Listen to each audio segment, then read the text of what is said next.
अक्सर हमारे सामने ये सवाल आता है कि सर, एक प्रॉपर्टी सेल आउट की गई है, प्रॉपर्टी हमने सेल की है, जिस पर काफी सारा कैपिटल गेन जो है अराइज हुआ है, काफी सारा कैपिटल गेन है।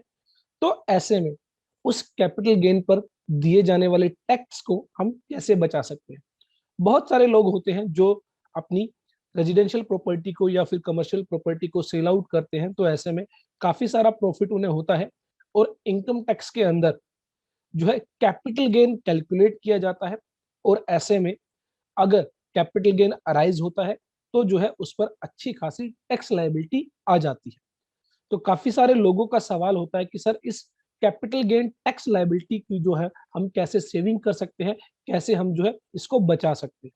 तो हमारी इस वीडियो में हम जो है बात करेंगे कैसे आप जो रेजिडेंशियल प्रॉपर्टी सेल करते हैं उस पर अगर आपको प्रॉफिट होता है, कैपिटल गेन अराइज होता है, तो उस पर दिए जाने वाले टैक्स को आप कैसे बचा सकते हैं।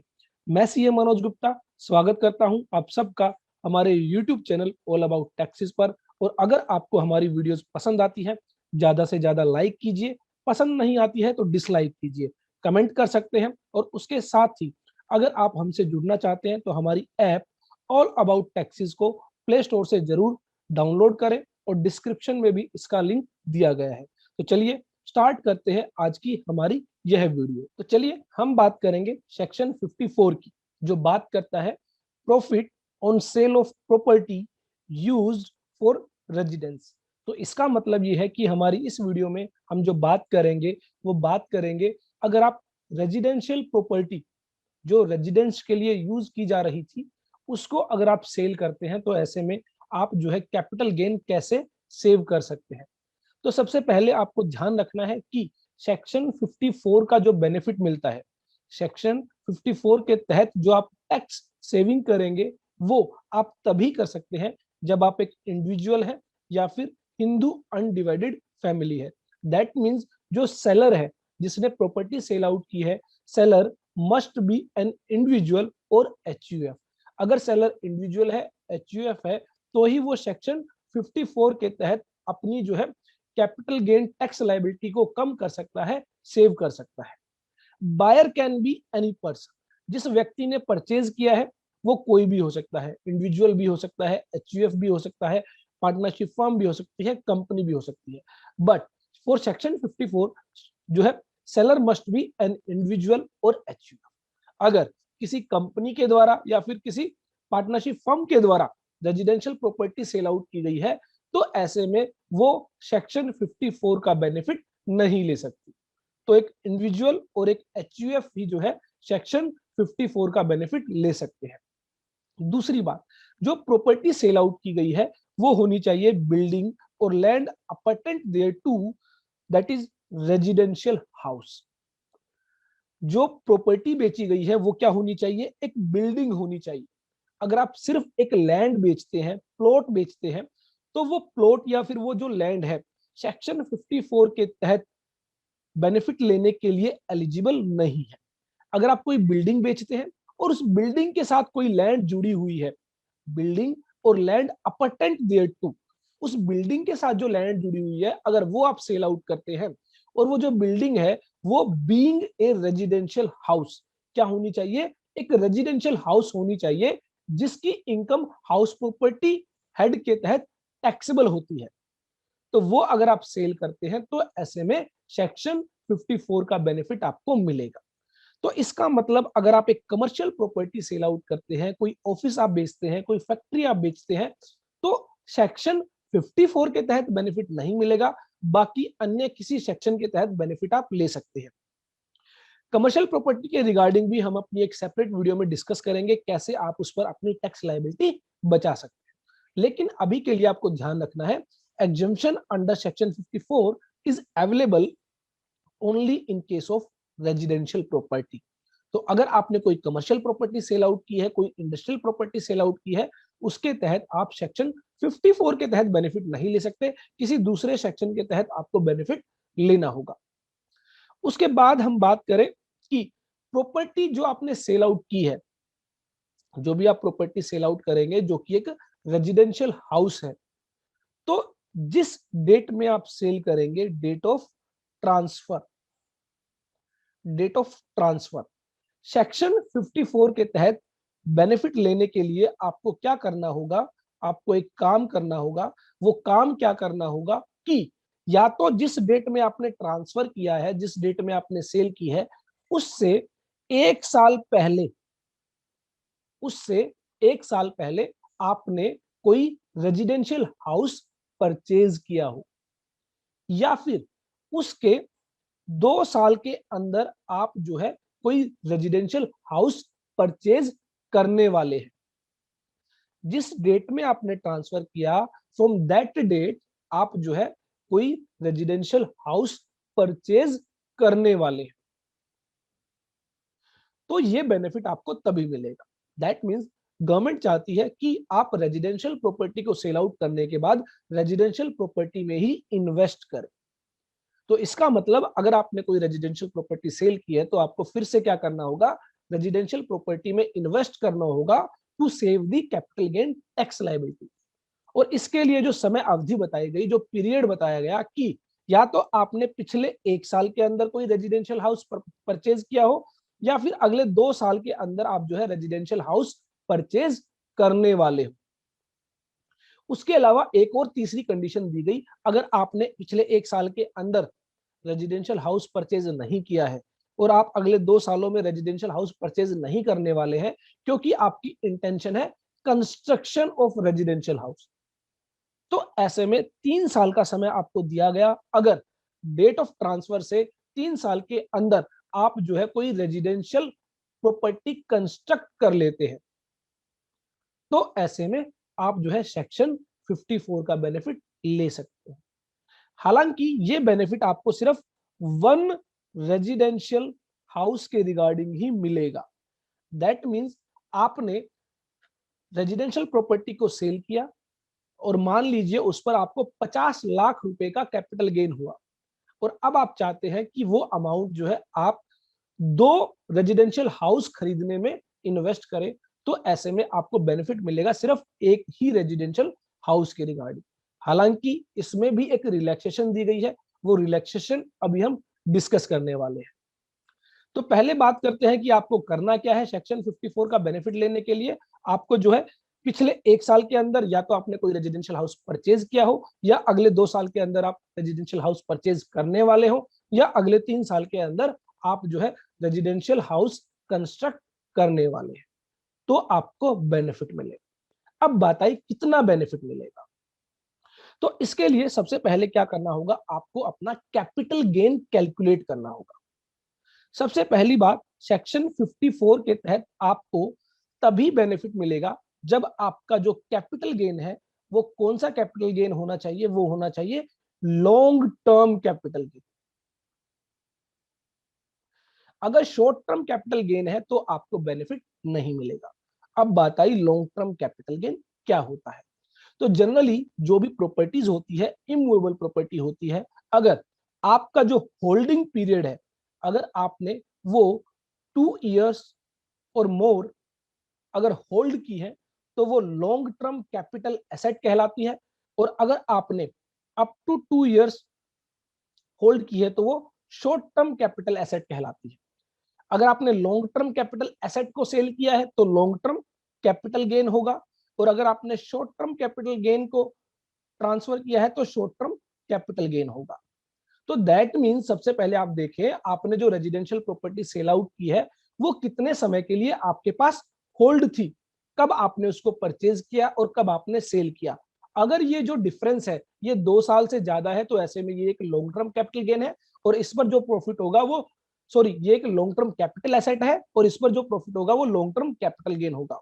और अगर आपने 2 साल के अंदर ही प्रॉपर्टी सेल आउट कर दी है, तो वो एक शॉर्ट टर्म कैपिटल एसेट है और उस पर शॉर्ट टर्म कैपिटल गेन होगा। सेक्शन 54 का जो बेनिफिट मिलेगा वो short term capital asset, short term capital gain के केस में नहीं मिलेगा, long term capital asset, long term capital gain के केस में बेनिफिट मिलेगा। अब बात I long term capital gain कैसे कैलकुलेट किया जाएगा। इसके लिए आपको जो है सेल कंसीडरेशन, जितनी भी अमाउंट में आपने जो प्रॉपर्टी सेल आउट की है वो आप लेंगे, और लेस करेंगे आप इंडेक्स्ड कॉस्ट ऑफ एक्विजिशन। जिस अमाउंट में आपने उस प्रॉपर्टी को एक्वायर किया था, परचेज किया था, उसकी इंडेक्स्ड कॉस्ट, और माइनस करेंगे आप less indexed cost of improvement.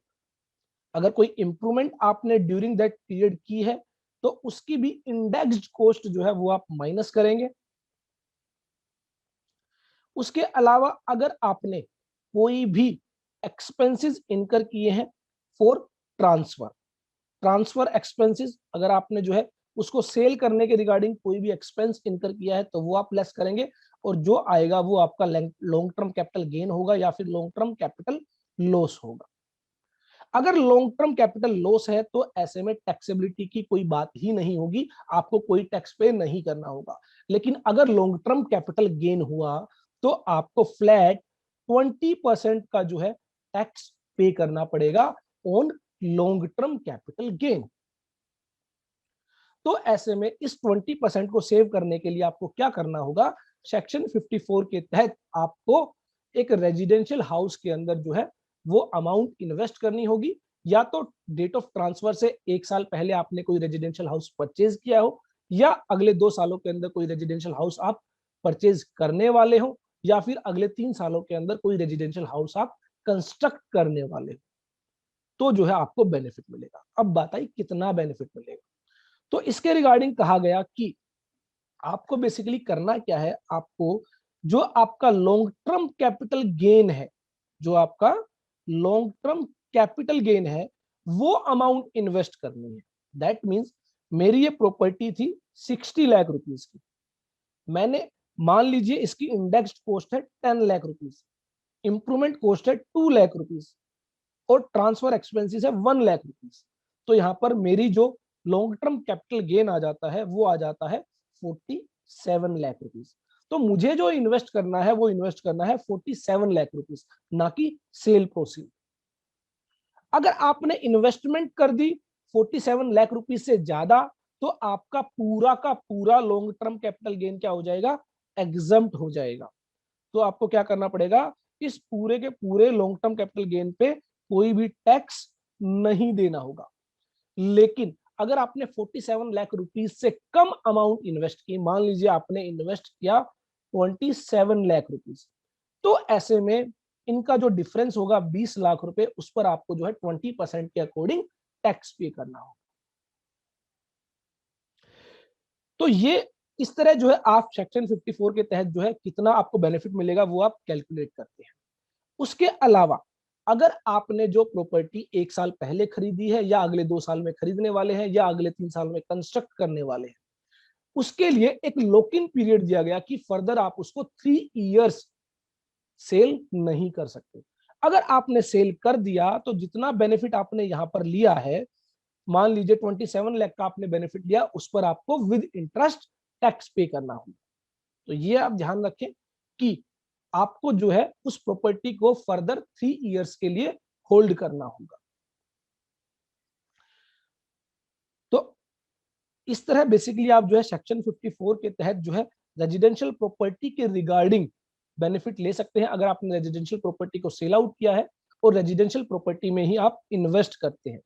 अब एक और बात आई कि अगर मान लीजिए अगले 2 सालों में आप रेजिडेंशियल प्रॉपर्टी जो है वो खरीदने वाले हैं, लेकिन इसके लिए सरकार ने कहा कि अगर आप अगले 2 सालों में खरीदने वाले हैं और आपको ये नहीं पता है कि कब खरीदेंगे, तो ऐसे में आपको क्या करना होगा, आपको capital gain saving scheme account के तहत वो जो पैसा है उस अकाउंट के अंदर डिपॉजिट करना होगा। जब आप प्रॉपर्टी परचेज करने वाले हैं तो उस अकाउंट से वो पैसा आप विड्रॉ करेंगे, क्योंकि सरकार चाहती है, गवर्नमेंट चाहती है कि आप उस पैसे को मिसयूज ना करें। आप रिटर्न के अंदर ये डिक्लेयर कर देते हैं कि आप अगले 2 सालों में खरीदने वाले हैं, लेकिन उसके बाद आप नहीं खरीदते हैं, तो ऐसे में सरकार को नुकसान हो सकता है।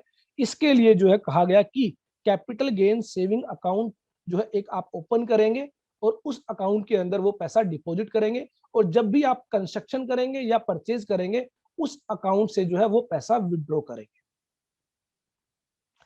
तो ऐसे में यहां पर कहा गया कि the amount of capital gain which is not appropriated by the assessee towards the purchase of new asset made within 1 year before the date on which the transfer of the original asset took place or which is not utilized by him for the purchase or construction of the new asset before the date of furnishing of the return.